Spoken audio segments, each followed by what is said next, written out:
everybody? Welcome to Soul Brothers. And today we are going to command you to do certain things and command you to not do certain things.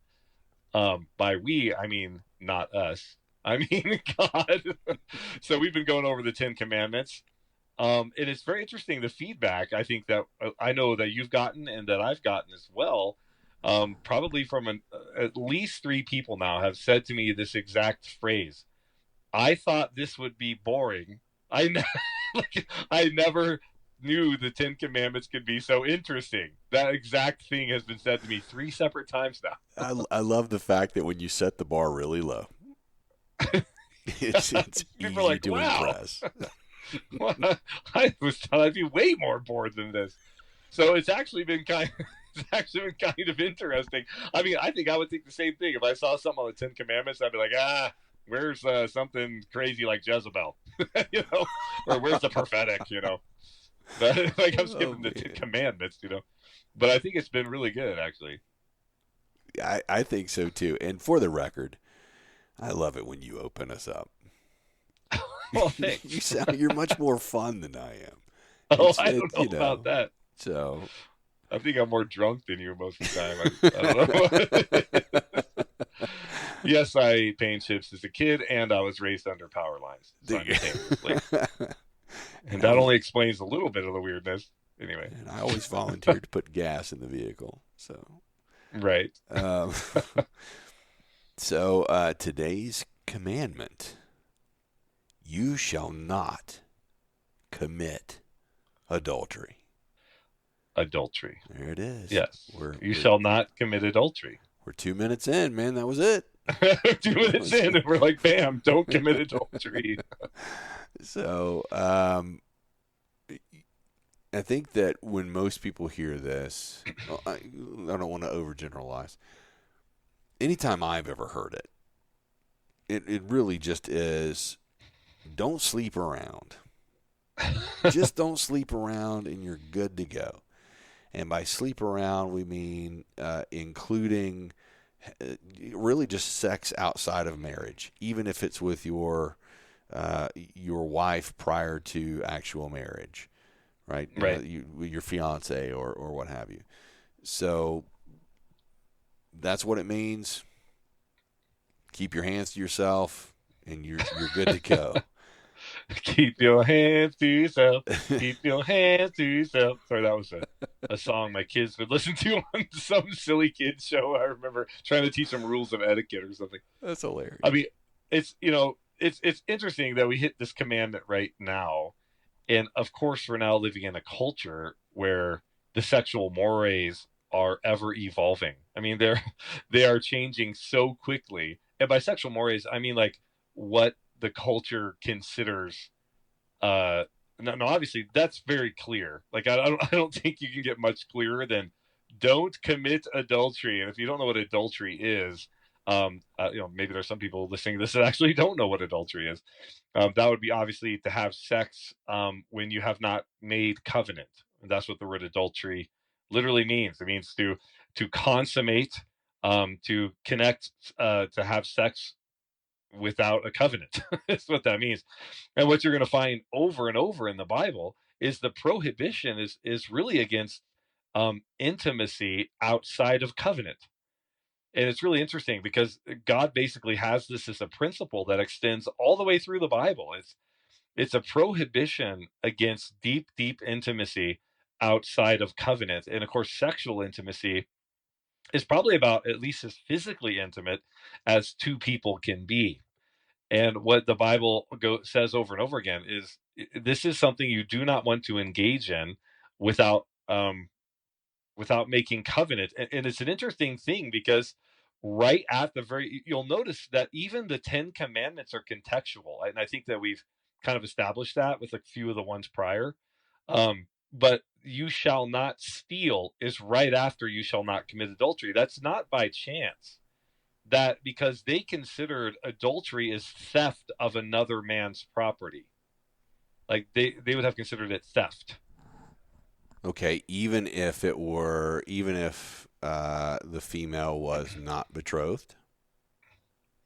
Yeah, it doesn't matter. Like if you, in other words, so if you were, even if you were betrothed to somebody, which is what they did at the time, if you were to consummate the marriage, you have not yet made covenant, and therefore you're stealing. You're not just stealing. Now in their culture, you're not just stealing from her future husband. You're stealing from the entire family, because if this were to get out, her dowry would be considerably less, and you've actually made her worth less, literally worthless, because no one would marry someone who they knew was not a virgin in that culture. So you're actually stealing from her, her value, her identity, and you're also robbing her future husband. You're also robbing the entire family.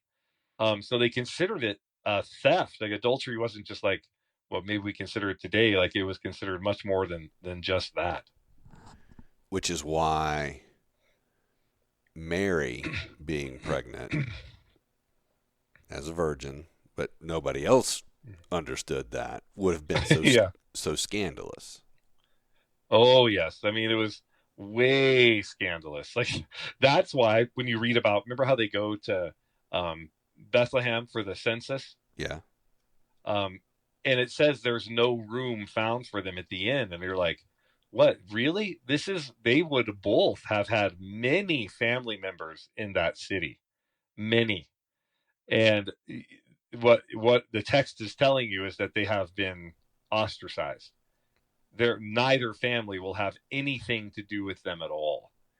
They've been completely blacklisted, probably thrown out of their families entirely, because they don't want to take the dishonor of uh, an illegitimate child onto the family name. Wow. So that ties back even to the what we talked about with honoring your father and your mother and bringing honor in what you do. They would Yeah. have seen it as dishonoring just for the condition she was in, not understanding the really what was going on. Oh yeah.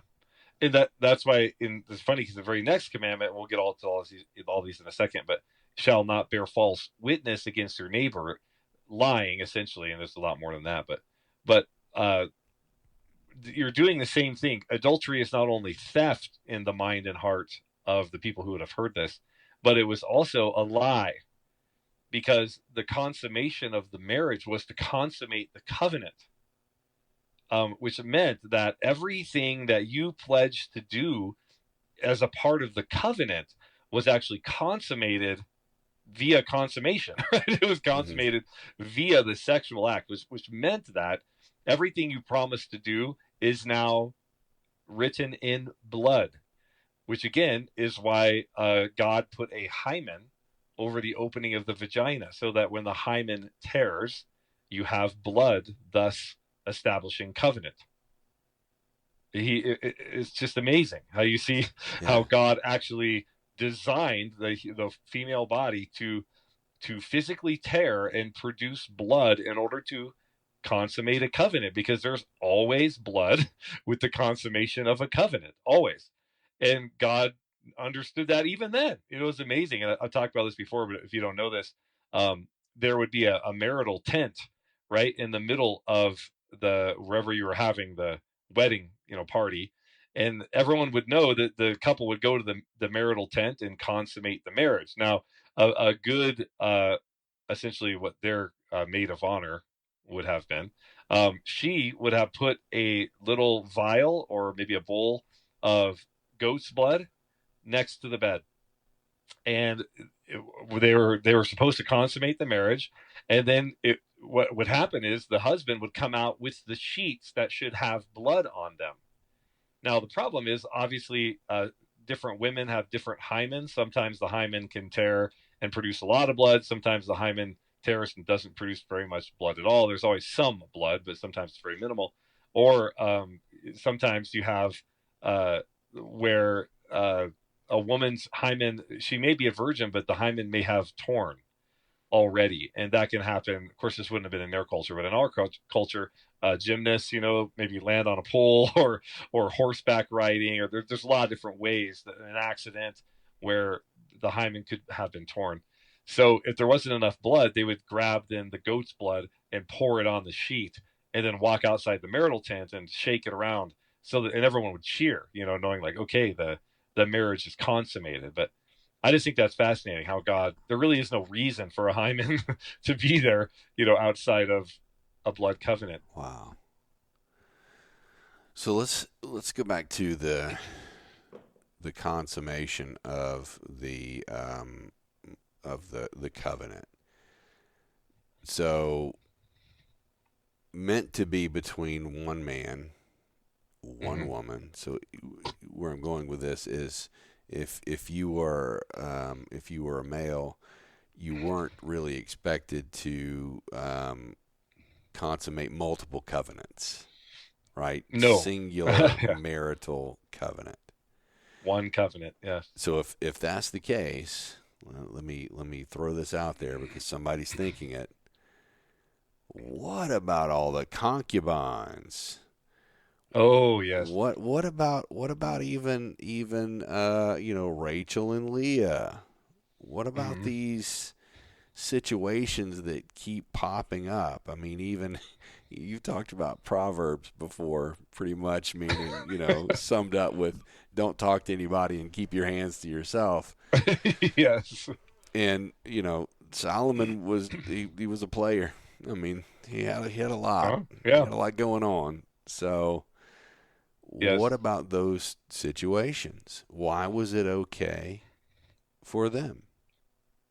Well, I think we could say right off the bat, it was never okay. And this is where the prescription versus description needs to come in. In fact, there was a prohibition. In fact, God told them with the establishment of the king. So when Saul, so if you don't know this much, like, um, God did never wanted a king for Israel ever. In fact, God came to them and told them, "I will be your king. You will be a kingdom of priests to me. If you keep my covenant, you will be unique among the nations. Like, you will be a kingdom of priests who will get to minister to me." And well, everyone's like, "Well, what is a priest?" Well, a priest serves a mediatorial role. So they would have been essentially God's priest to the nations.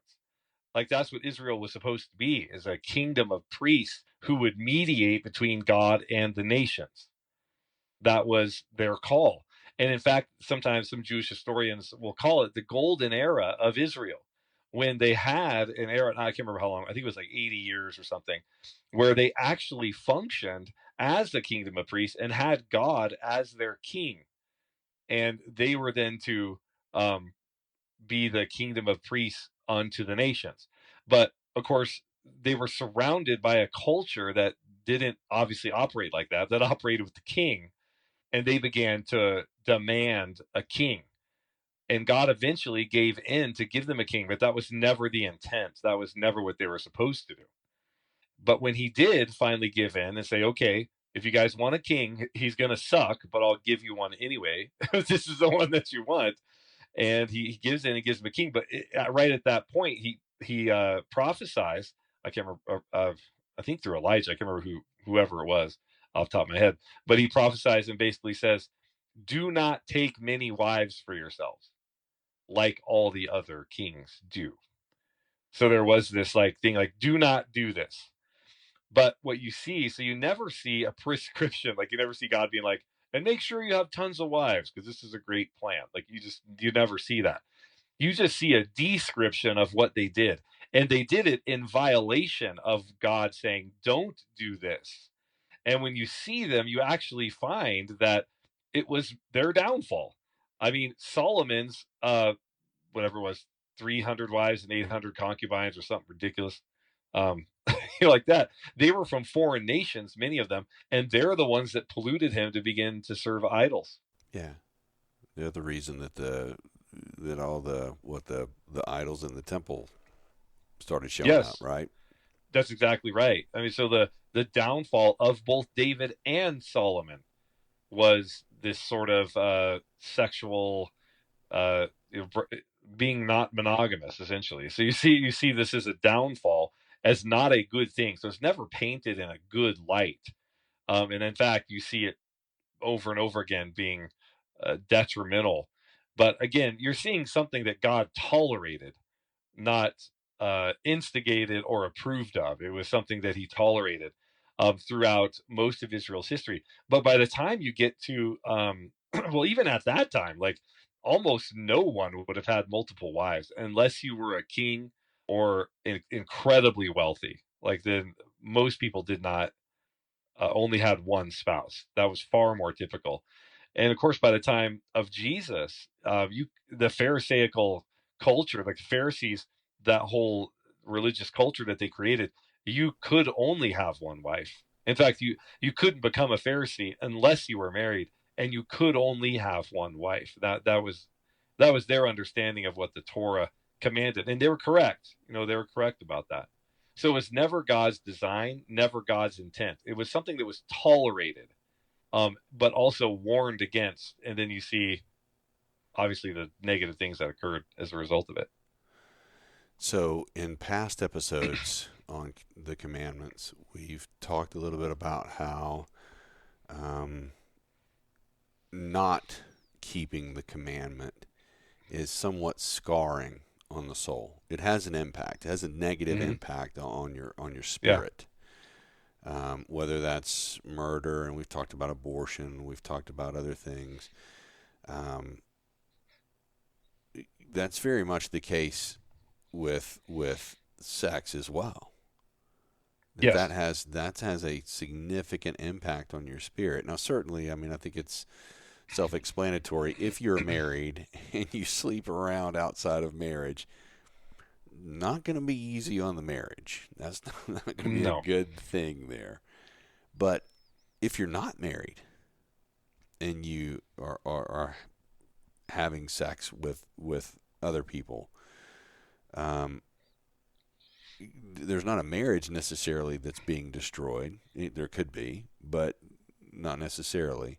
But it certainly is doing something to you to your spirit person, right? To your spirit man. Mm-hmm.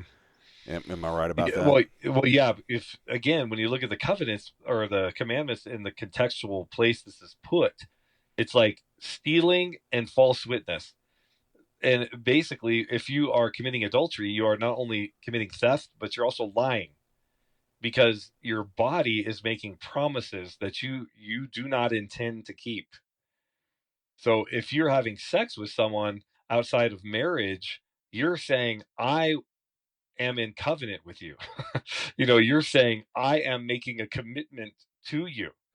That's what your spirit is saying. Regardless of what you physically have said to this person, if you both agreed it was a one night stand or whatever, it doesn't matter what you think you're saying. Your spirit is saying covenant. And so there's a lying thing that occurs as well. It's deeper than just a physical thing. There's more to it than just the physical.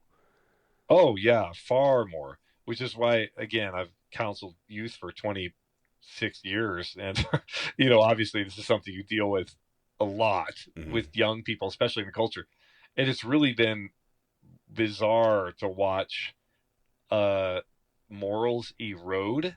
Mm-hmm. If we kind of do a little history thing with sexuality and what was considered sexually immoral, like in the 50s, the 1950s, it was like sex outside marriage was wrong. Although there was always sort of this wink and caveat given to men, like somehow men had more freedom, and that's still kind of carried over today to a certain degree. It's like men are cool or better or somehow more manly if they sleep around, whereas a woman is that's like frowned upon. I mean, it's a definite double standard we have going on. Which of course you don't see that in scripture at all, but that definitely is a cultural thing across many cultures. Um, but that so in the 1950s that was even the case. I mean, and I remember that we read a lot of so. If you don't know this, my emphasis, so my first degree is in psychology, but my emphasis for my psych degree was human sexuality.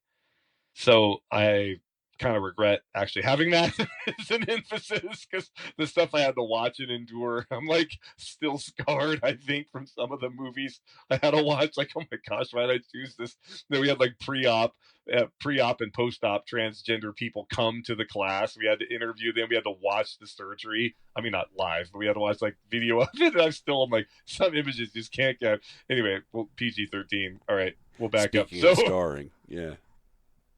Well, yeah, I know exactly. I don't want to scar anybody, but we studied sort of the history of sexual mores. This is in a very secular university, of course, where I went, and we basically were studying. They had a bunch of polls, showing like, what things were now considered wrong or right or whatever.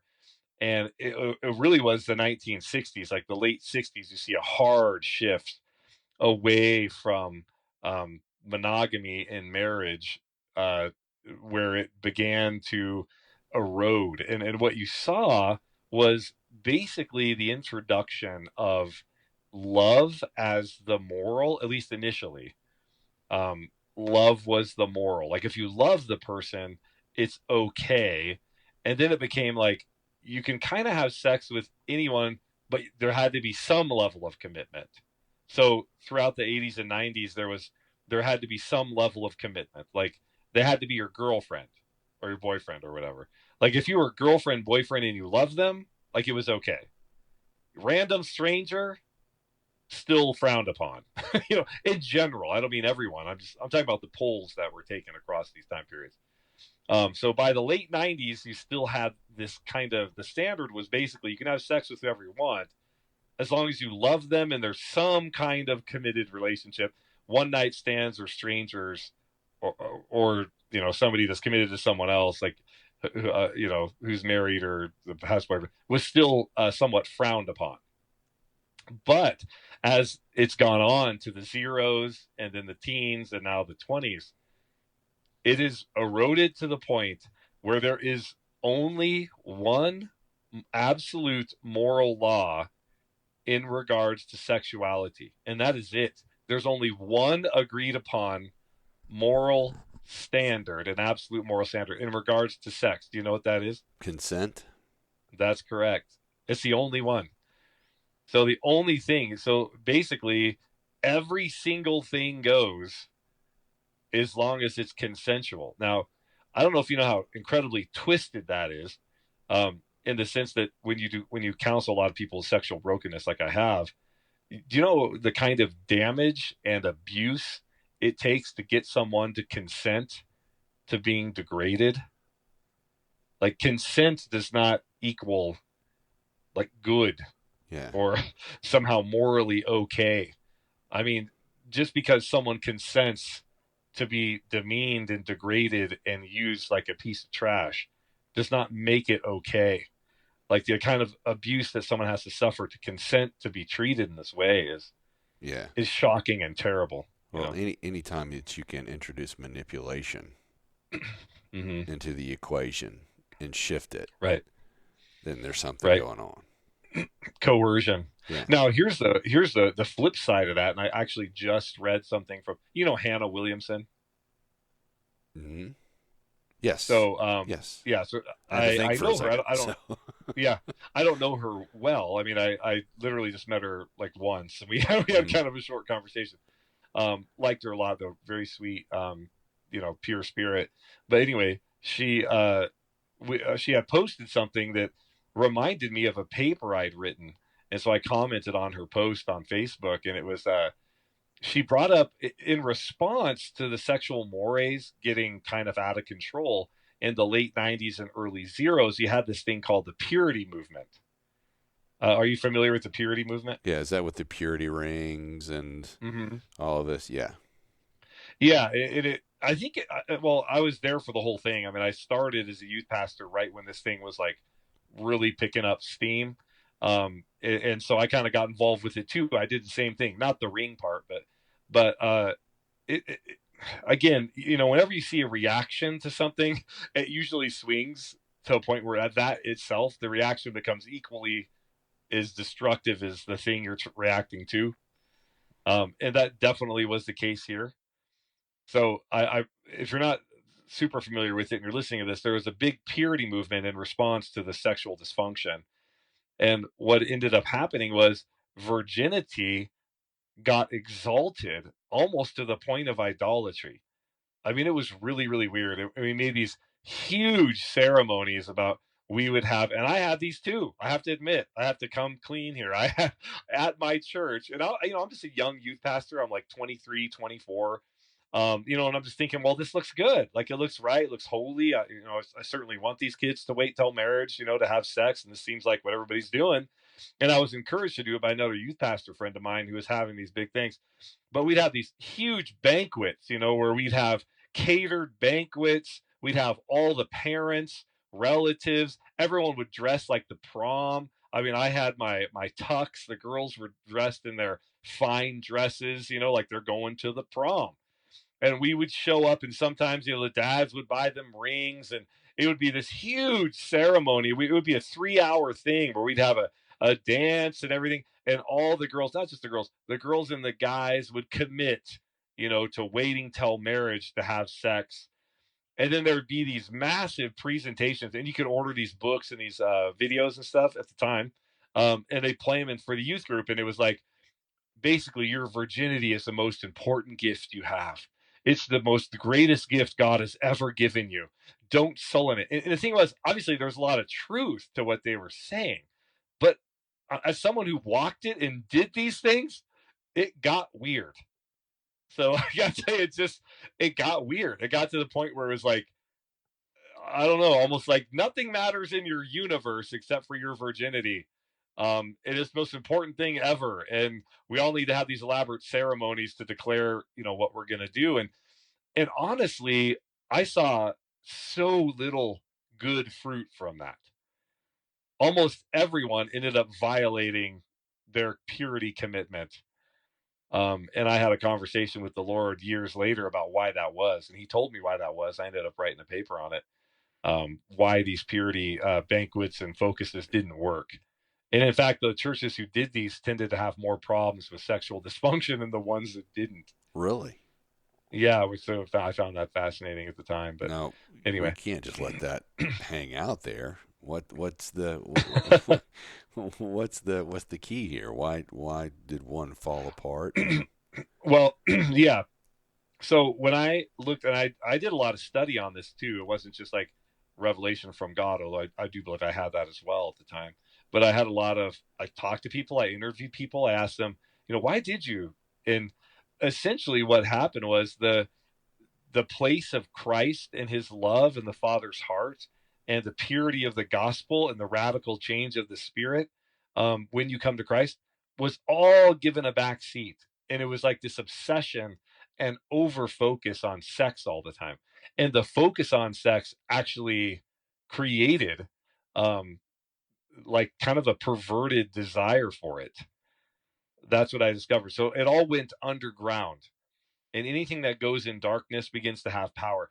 And then tremendous shame and guilt and condemnation because, this is the most important thing in your entire universe, and you screwed up your life forever. I mean, that's how a lot of the girls felt like that. And not just the girls, some of the guys felt like that.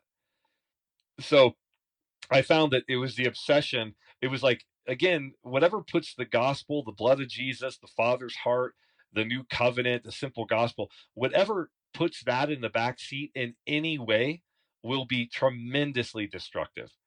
And that's what occurred with this. It was a lot of repression. Kids weren't talking about it. They were afraid to talk about it. Massive amount of shame and guilt. And the focus was on not having sex instead of loving Jesus. So a lot of So, parallels to what we see with the pray more, fast more, do more mhm. performance gospel. That's not the simple gospel, which is I have Yeah. to earn it. And now the number of hours I pray a day, or the amount that I give, or Hmm.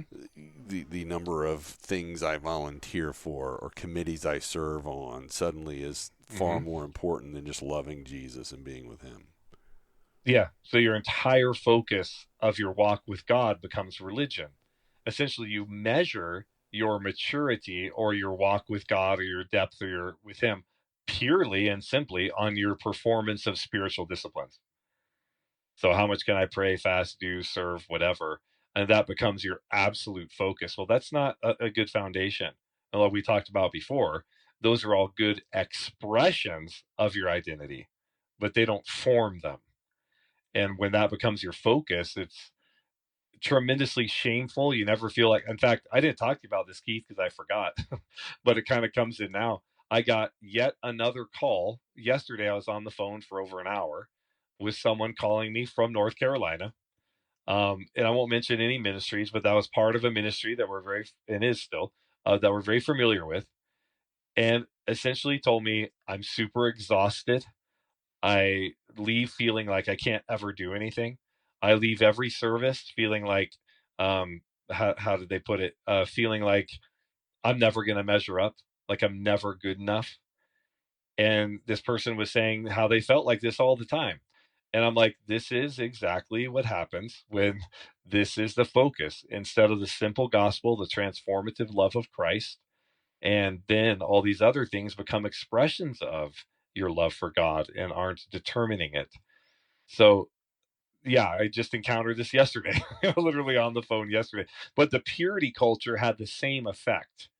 Unfortunately, because it was all focused on sex, the way the kids fell was, of course, into sexual immorality, which is the irony of the whole thing because we're spending all this money and doing these elaborate ceremonies to keep them from doing it.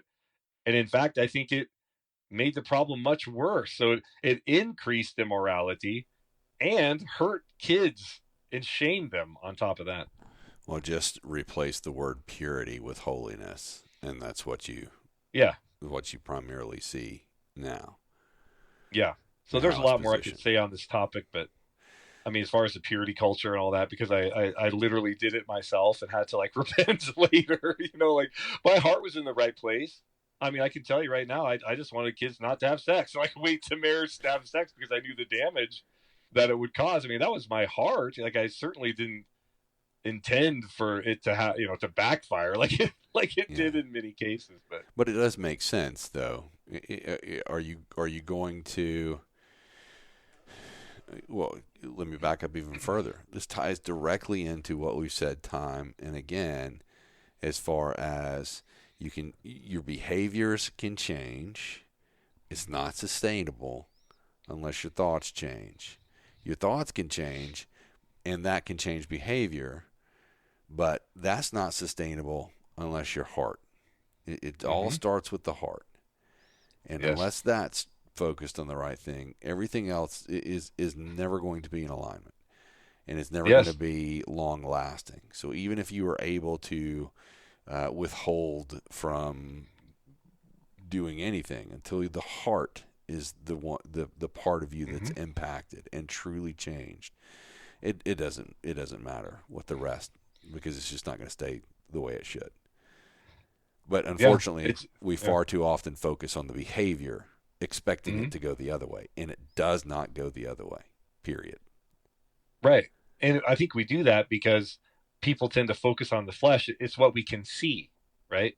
Yeah. We like to do what we can see. And it's so funny because it's so the opposite of the kingdom. Jesus said, I brought a kingdom you can't see, at least not in the way you want to, which is why most of the Jews miss their Messiah Yeah. because they were expecting a literal physical kingdom. And Jesus said, I didn't come to bring that. I came to bring a different kind of kingdom. I came to bring a kingdom that transforms you and transforms your heart, which is why, again, I think this would sum up the purity movement, where Paul says, the letter kills, but the spirit gives life. And in that context, he's referencing the law. He's basically saying, like, the letter of the law will kill you, but the spirit of the law gives life. It was always about the spirit of the law, not the letter of the law. So I didn't think about it until, well, I was thinking a little bit about the '70s, and that I was a baby in the '70s, but I was I was thinking about that time period. But it wasn't until you really started back with the '50s and then progressed through current day that I thought, this isn't a new trend necessarily. right? You Hmm. saw the increase in promiscuity probably throughout all human history. You saw different things happen, right? Sodom and Gomorrah, Hmm. you saw it. You saw it in ancient Greece. You saw it in Hmm. Rome, in the Roman Empire. You saw it Hmm. kind of go up and down, and what was socially acceptable and then not socially acceptable. Right. Hmm. And when you talked about the 50s through current day, what I really began to think about is kind of historically and perhaps spiritually what is going on in those time periods. We've talked about this before, where um, where there's the genuine move of God through the revelation of His love. But what Hmm. what preceded that? There was a false representation of that in the '60s, Hmm. the hippie movement, where peace and Hmm. love, but it was misplaced. It wasn't the Hmm. right type of love, and Hmm. then that just got more distorted and perverted in the '70s, right? When you get in Hmm. the Studio 54 era, and Yes. when everybody's just kind of jumping from bed to bed, so to speak. Hmm. And then you're right. In the '80s, there was a little bit of a turn. It was almost a leveling out. Well, and the reason that happened, by the way, that we studied this out too, and in this study was AIDS. Oh, I mean, okay, yeah. straight up, it was It AIDS. almost That's forced that leveling. it was absolutely AIDS that ended up kind of swinging it back. And of course, you had the moral majority movements and all of that that began to happen in the '80s and the conservative Reagan years and so on. But what really fueled it or turned it was AIDS. Wow. That was, you could see the linchpin. You actually, on the polls, you could see as soon as 80% of the culture was aware of AIDS and understood how it was transmitted, which was about 1982, is where you start. About 80% of people understood what it was and kind of how it was transmitted or had some idea. Massive fall and change in how people viewed sexual Wow. morality. Yeah. Then you get through the '90s, and then there comes a point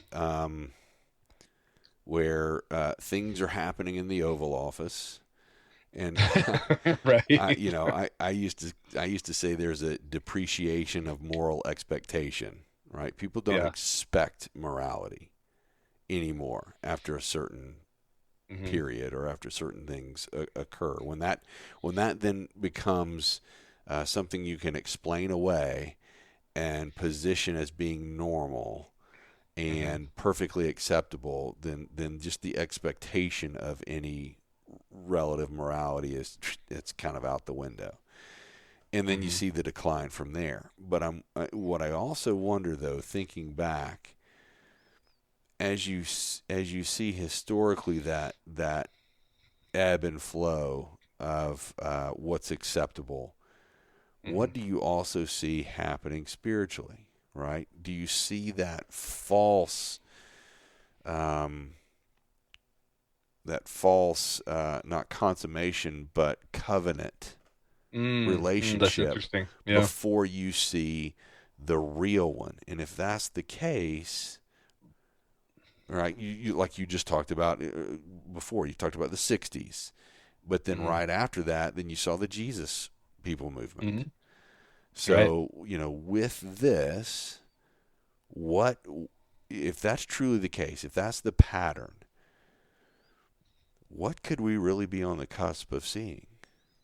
Well, that's a really interesting question. I never thought about. I mean, I shouldn't say I never thought about, but the way you positioned it, I never thought about that in terms of covenantal intimacy and the simple gospel, kind of paralleling the perverted sexual mores of the current time period.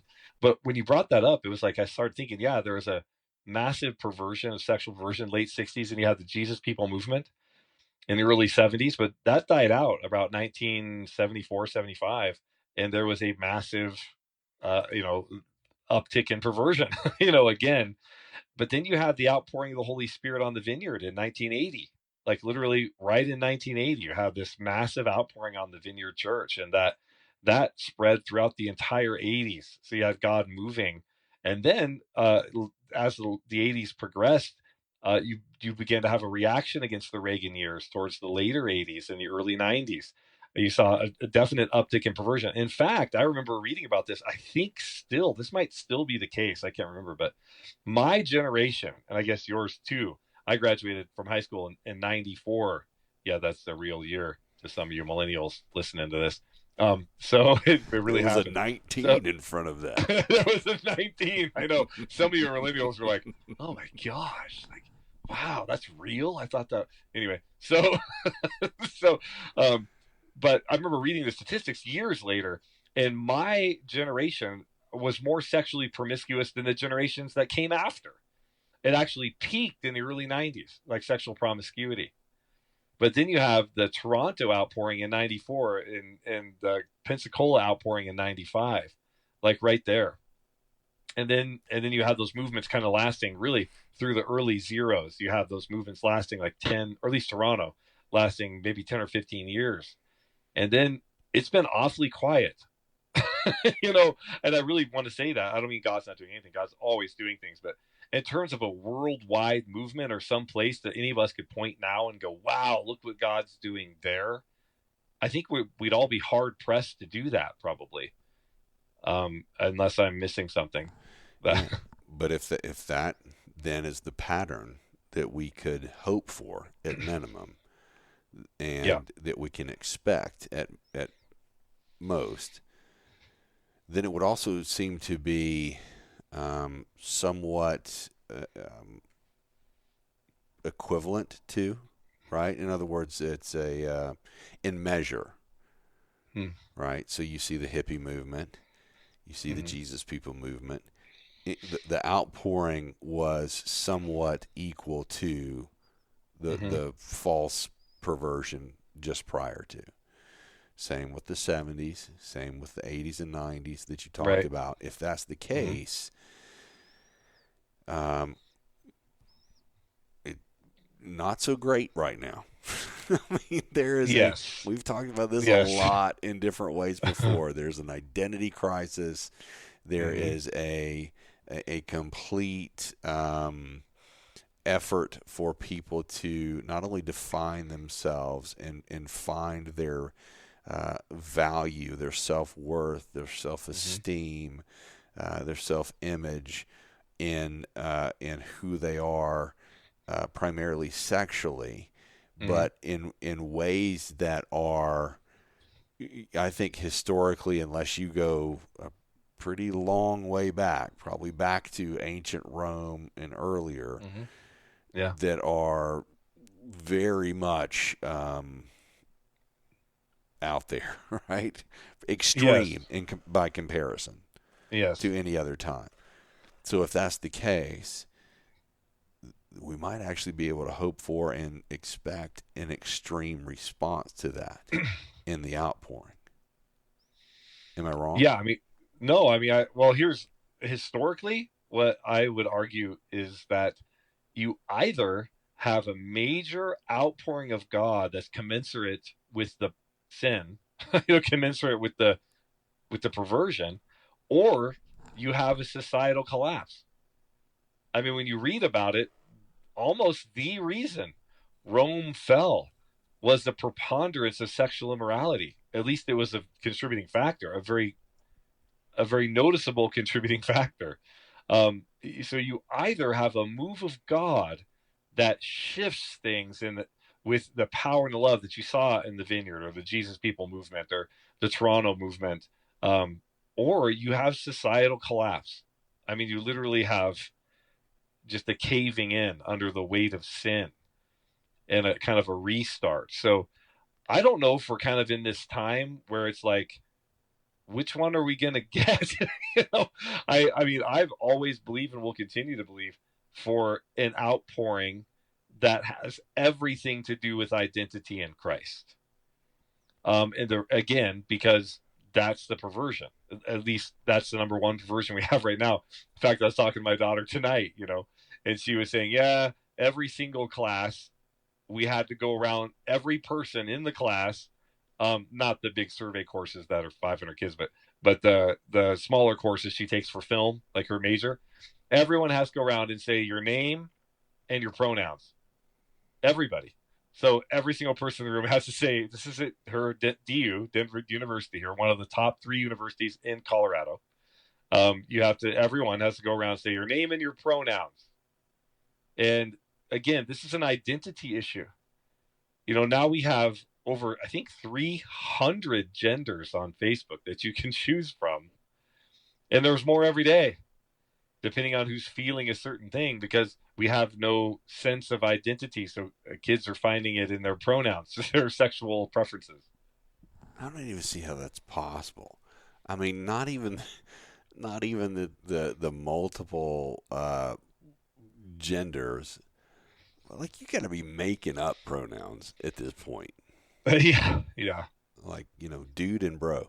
That's, like, I don't. What they've done, of course, is they say, the left in this kind of weird gender ideology that's arisen over. It really started in the late '60s with a guy named John Money. But anyway, and we studied John Money when I was in get my psych degree in my human sexuality. So we studied his stuff and how incredibly wrong he was on almost all of his hypotheses. But anyways, what you have is this sort of idea of what they'll say is of course they'll say gender is a social construct.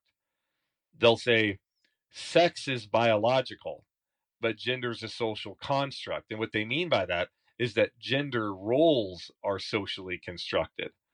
So they say, well, you can't conflate sex and gender. And then what they mean by that is that whatever the current culture says is normal, or we associate stereotypically with a certain sex, that's now what we refer to as gender. So that's why we now say, like, if a woman whose biological sex is a woman, if she's interested in stereotypical guy things, like, I don't know, trucks, motorcycles, sports, fighting, or something like that, now we're saying you are a man because that's now your gender.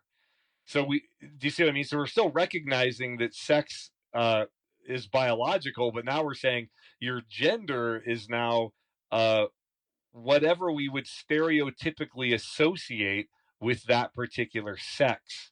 But now we're saying you are those things. So you see how this is incredibly confusing, and it's why, like, Matt Walsh's documentary, about what is a woman, and no one can define what a woman is. It's like, well, they can't define what a woman is because nobody knows the identity. They can't even say this is what a woman is. All I know is that I like color. That doesn't make me a crayon. Just saying. Right. So, if we're to, let's kind of bring back what we were talking about with the pattern, the hopeful of being hopeful of there being an outpouring Mm-hmm. instead of a collapse, understanding Yeah. that it could be either or. The commandment itself is there to ensure, as you've noted, commitment to a Mm-hmm. covenantal relationship, Mm-hmm. right? So if we as a society, as we as individuals realize once again who we are in covenant relationship with Christ, Mm-hmm. and move away from the modern, whether it's the modern version of the purity movement, which places improper focus on one end of the spectrum, or whether it's realizing that entertaining the thought, quite honestly, of things that are just, I'm going to say it this way, crazy, right, on the Mm-hmm. other end of the spectrum, Yes. and just focus on the right thing, covenant relationship Mm-hmm. with Christ. Hmm. then we should be likely to not only see but expect probably an outpouring like we have not seen before. I would imagine. I mean, Would I you? 100% agree with that. Okay. And remember, I think I've talked when we talked about this before, where I had an open vision and was like sucked into a vortex or whatever you want to call it, and I saw all these young people, not just young people, but primarily young people, like worshiping God was just this reckless abandonment that was amazing. And but I think and that's why it's so important right now that we get the proper wineskin because that move in the power of God needs a wineskin to hold. And currently, I mean, correct me if I'm wrong, Keith, but it was definitely my experience in the South. It's my experience here and almost everywhere I go is that you can't if I go up to someone who claims to be a Christian and I say to them, "How do you get to heaven?" They'll absolutely be able to answer that. They'll be able to say, "Believe in Jesus, say this prayer." Maybe they'll spout off 3 or 4 lines of doctrine and just say, "Believe these 4 things, say this prayer, and you're going to heaven." But if I come up to them and say, "Describe to me what the new covenant is. Describe to me what the new covenant does to you and for you. And describe to me what the new covenant says about God." Do you think they could even begin to answer that? No. No. No. I would say confidently that the vast majority of people would give you a blank stare. They would have no idea how to respond to that. Which is totally weird when you like start reading the book of Acts and you read the first sermons of Paul or Peter like throughout the book of Acts. They mention nothing about going to heaven. If you get to the book of Romans, he's not talking about going to heaven and hell ever. It's not even mentioned. I mean, there's sort of side commentary that you can kind of read into it. But what he's describing and what they're preaching is the kingdom of heaven is at hand. And how you enter the kingdom of heaven is through the new covenant in Jesus. That's the sermons they're preaching. And that is what brought the power of God and the revelation people needed to have their spirits set free. And I think that this is what we're either going to see this at a massive level or we will see societal collapse at some level. But I believe that we're going to see an awakening of this very thing. Intimacy with Jesus, born from the simple gospel, the blood of the new covenant, and how and what that means about you and about God. So we've talked about this before as well, about how really effective Satan is at doing his job. I Oh mean, yeah. he's really effective at it, right? And sometimes he'll Yes. tell you just enough truth to make you believe a lie. Hmm. Um, and he's done that with so many things. With you just alluded to it, with identity and Hmm. kingdom and all of that. Do you suppose that that is really behind every bit of the push to to get our attention on sex and sexuality, and whether it feels good or sounds good or whatever, it's really not even to him about the physical. It's Hmm. about getting you to forget what's behind it to begin with, and that is the Hmm. representation of covenant. Because if you can focus on sex as an act, whether it's an intimate act, whether it's an act Hmm. just of, like there's no intimacy at all as far as how you feel. It's just it feels good physically type thing. Hmm. Every bit of the focus goes off of what really is the underpinning piece of intercourse to begin with, and that is the consummation of a covenant and what covenant is. So once again, is that the push to, even if the act of consummation is there, to take away 100% of the meaning behind that? Hmm. And if we lose that meaning, then we lose everything. Yeah. I mean, I think you're on to something 100% right there, because that's exactly what it does, because it's all about intimacy and covenant. And if you can get people to devalue sex and get it down to just some physical act of whatever, of release or something like that, Mm-hmm. then I think it damages their spirit to the core for forming covenant. And you in fact see this, like all of the polls show, like if you live with your spouse before you get married, you're much more likely to get divorced if you don't. Even though people say, oh, you need to live with them, you need to try it out, right? They'll say things like, you got to drive the car, before you buy it. It's like, I've heard these things many times. In fact, I was told this by my non-believing friends, when I was like, okay, I don't think so. But the fact is, if you have sex before marriage, if you live together before marriage, you are exponentially increasing your chances of divorce and marital dissatisfaction in general than if you wait. Never knew that. Oh yeah, like all the statistics show this. I mean, all the worldly statistics show this. Like if two people wait until marriage to have sex, the chance of their marriage surviving is exponentially greater. I don't remember the numbers off the top of my head, but I used to do abstinence teaching in high schools. Like Mm-hmm. they would bring me in to teach in public high schools abstinence training because there was a little window there where they kind of allowed that kind of thing. So I got in at the ground floor. They actually came to me and asked me, like, "You're the perfect person to go in and teach the." I was like, "Okay." I didn't even. I mean, so they had to teach all That's a this resume abstinence. builder right there, man. Yeah, I taught abstinence training in public high schools. Wouldn't you like to hire me for anyway? So, um, yeah, I was trained and licensed in the whole 9 yards to do this.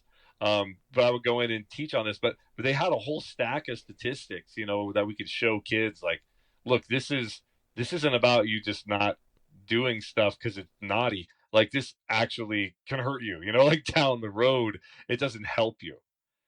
And in fact, this is like I just thought about this. I won't mention their name because I don't know who listens to this and who doesn't. But a family member of mine who I'm very close to, she has a group of friends that she grew up in high school with, and is known for like there's 7 friends, I think 6 or 7 friends.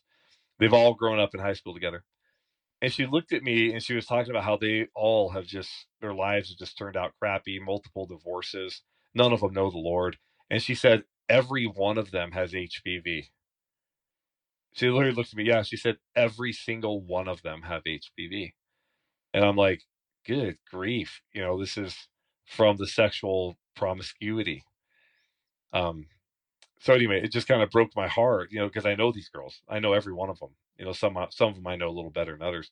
Um, but it just broke my heart. I was like, oh my gosh, like it didn't have to go this way, but this kind of behavior makes it seeds that can make your marriage worse later on. So all this conventional wisdom that people say, well, try the car out or whatever, in fact, has the opposite effect, which is again why I think that this what God has been birthing through identity, the simple gospel, and having someone actually explain what that is and the revelation that hits people's hearts, that opens them up to receive identity from the Father via the blood of Jesus, is the most powerful transforming thing in the universe. Is that outpouring of the Father's love on the human spirit that imparts identity through the simple gospel.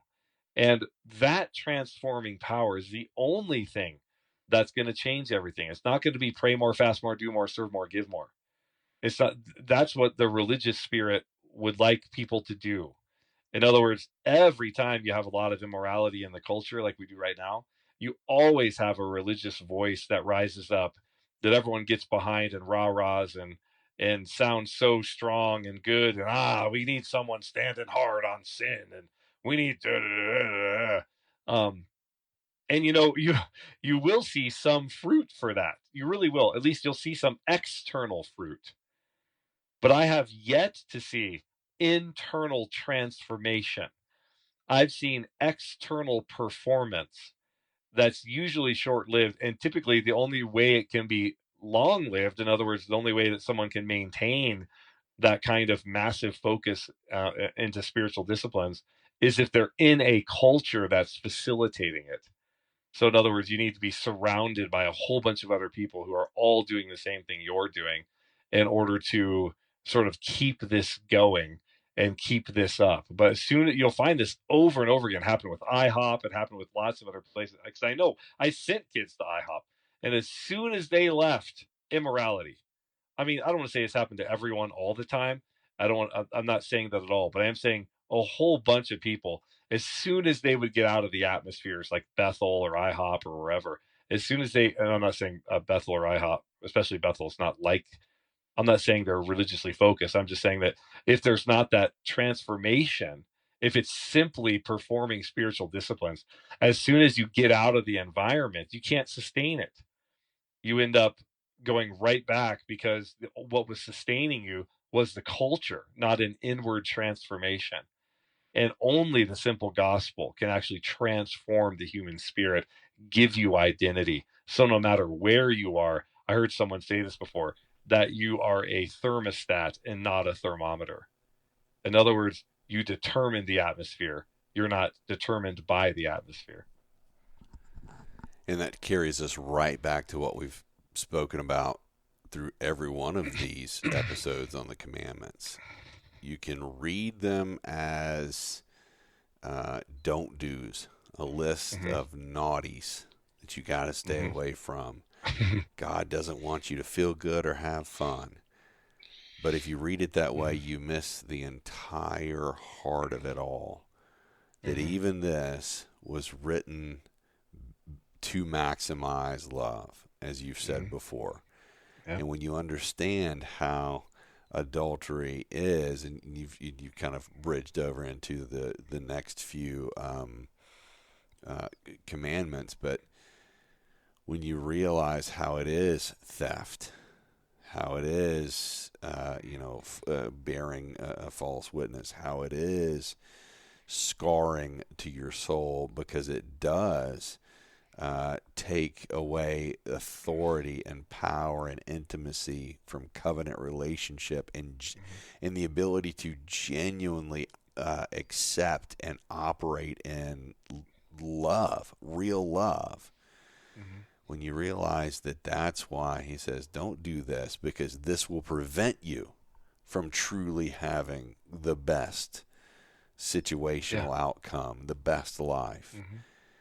Then you realize he's not telling me that this is a list of naughtiness. He's telling me how to make it amazing Yes. forever. And Yes. that's really different. And that's what every commandment of God is about. Every single commandment of God is, I love you and I want you to have the best. And this is the way it's done. That's what every commandment is about. I'm your father. I love you. I want the absolute best for you. And this is the way you do it. I mean, that was Israel, for all those times. Yeah. Everything God did and said was, I love you. I want you to have the best. This is how I want you to be a kingdom of priests unto me forever. I mean, that's what he said to Israel. Like, this is what I want for you. Now, they rejected that, but that's what he wanted for them, the absolute best. And really, Israel is supposed to be the evangelist to the world. They were supposed to be the light on the hill. They were supposed to be a kingdom of priests, and the nations were supposed to flock to them. That's what God promised Abraham, right? He said, the nations, you'll be a father of many nations, not just the Jews, the father of many nations. And of course, God then fulfilled that in Christ. So now Abraham is the father of many nations because there are Christians in every nation. And now we are a kingdom of priests. That's why, remember in First Peter, he says, First Peter is written to primarily Gentile audience. And he tells them, you're a kingdom of priests. You're a holy priesthood.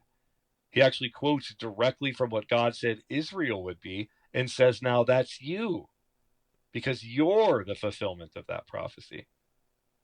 That's That's awesome. powerful, right? Yeah. We've talked about this offline, about different things. I don't think we've mentioned it at all in an episode, an actual recorded episode. But we've talked about kind of that sense of if I don't know if it's false humility or just a misunderstanding of, um, maybe I don't deserve good things. Kind Mm. of that feeling people might get, or that thought people might have of, Yeah. I shouldn't really expect for this wonderful thing to happen to me. But the Yeah. reality is, and not positioning it like the prosperity gospel of, put your hand on a Cadillac and name it and claim it, but Hmm. outside of that kind of skewed take on it, yeah, why shouldn't you expect awesome things? Yeah. That he wants to bless you. He Yeah. he loves you, and when I think when any of us grasp that simple thing, that it truly is like our own children. We Yeah. man, I want my kids to have it much better than I've had. I Yeah. want their day to be amazing in every way, and blessings just to come their way in every moment, and for every Hmm. experience to be awesome. And when I think about the things I tell them, hey, don't do this, it's never because I want them just to have a miserable moment in their life. It's because Hmm. I want to make sure that it's just the opposite of that. Yeah. When you truly realize that everything God does, and boiling it down to these commandments, because that's kind of the topic at hand, is for that, Hmm. then you go, yeah, not only does he want amazing things for us because he loves us, but there's no reason we shouldn't expect those things. So if that's the case, then perhaps we need to take heed to what he's telling us, Hmm. and just and trust it, as opposed to being kind of that temperamental child that's like, well, I don't want to follow your rules. Oh, you're keeping me down. Parents just don't understand, Yeah. Parents just don't understand. Eh? Na, na, na, na, na, na. Also, came out in a year with a 19 in the front of it. So for It all those, did. so all right, man. Well, uh, again, we launched into a commandment, and about an hour or so later, we're like, well, wow, that took a while. And I'm Anything? amazed that we take one little commandment like don't commit adultery. We're like an hour later, like, okay, really don't commit adultery. like like we're serious about this. We're saying do not commit adultery. But again, it's the same. It's not like he's trying to keep fun from you. Just like what you were saying. It's like he is trying to maximize love. He's trying to make sure you have the most beautiful, consummate, holy, blessed covenant with your spouse that you possibly could ever have. And not committing adultery also makes a safe family and creates a safe, harmonious family atmosphere, which he also wants for you. I mean, it's just, and then that extends to the community and on and on. I mean, this is he's trying to maximize love. He wants you to have the best you possibly could have, and that's again what all the commandments are about. Can you imagine? Can you visualize a full society completely operating in covenant and kingdom identity like that, and just completely just being in alignment with the maximized love? I mean, the thought of that is Mm-hmm. absolutely amazing to me. Yeah, I mean, there's been brief periods of time where not perfect, but there's been brief periods of time where, like the Welsh revival, Mm-hmm. like following the Welsh revival, where every literally, this is not exaggeration. I read the accounts of this. Every bar shut down, every house of prostitution shut down, every single one. And in fact, the mules who were used in the mines to help, carry the, the whatever they were mining in and out, they the mules couldn't understand the commands given to them because all of the men stopped swearing and started talking kindly to them. And the mules couldn't understand Wow. what, I yeah, did that's not how, know that part. yeah, That's how transformative it was. Literally, the mules and the beasts of burden didn't understand the commands because they weren't being yelled at and cussed at because all the men stopped swearing. I mean, this is the power of an outpouring of identity in the simple gospel on a community. So it can happen. You know, again, eventually things tend to go to crap, but it can happen. I mean, there can be that kind of a shift. I mean, it's possible. It's happened historically many times. So it can definitely occur. Wow. Well, I'm praying for that to occur again where I can see it and be a part of it. Yes, that's all I'm asking of the Lord is can I just be a part of it. I mean, just let me let me in, man. Put me in. I know there's a lot riding on it, but it's all psychological. Let me in, coach. Anyway, that's kind of how I feel sometimes. Well, hey, for those listening, Nathan, you talked about somebody who called you what you said just today, right? Not yesterday. Yesterday. Yesterday, Mm-hmm. and wanted to talk through some things. So if there's somebody like that out there who needs to contact you, to ask questions, to bring up a topic that they want to hear about, anything like that, how do they get in touch with you? For me, you can go to unleashedministries.net and click on Ask Me, and you can email me there. And you can go to my Facebook page as well. Either And one. and while you're there, I'm doing a shameless plug for you. Okay. So while you're there, ladies and gentlemen, I we we don't run ads on this podcast. We don't charge for anything. You know, we're just honestly we're just happy to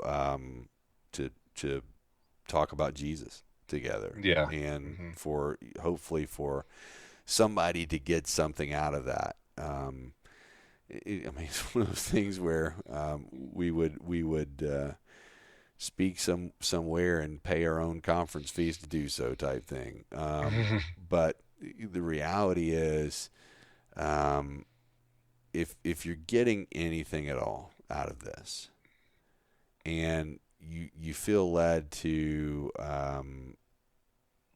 bless with any sort of financial support, then I'm asking you to do that through Unleashed and Unleashed Ministry. So while you're there, while you're surfing around to find out how to contact Nathan, and he probably didn't want me to say any of this because he said, I've heard you say publicly, you make it hard to give to you. So I'm making it hard not to give to you. All right. Ladies and gentlemen, just pray about it. If you feel like you know what, I've gotten something out of any of these episodes, and I just want to be able to give an offering, just to bless back, then Unleashed Ministries is the way to do that. Right there on the website, and just highly recommend doing so. But if you just say, you know what, I don't want to talk to Nathan,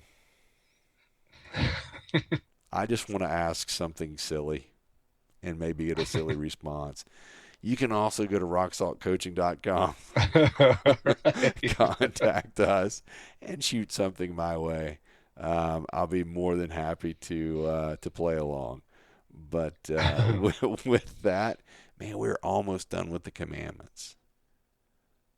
Yeah, we are. We have a few more, and then we'll circle back in a kind of a final wrap-up episode and talk about where do we see these in the new covenant. And I think that'll be kind of an interesting episode when we get there. And then from there, Yeah. I think we're going to talk about hell.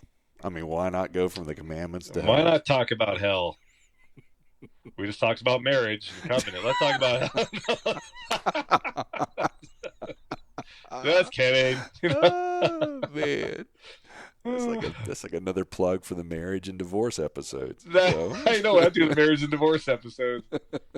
I'll do another one of those. All right, everybody. Well, we hope you have an amazing week, and we'll catch you next episode.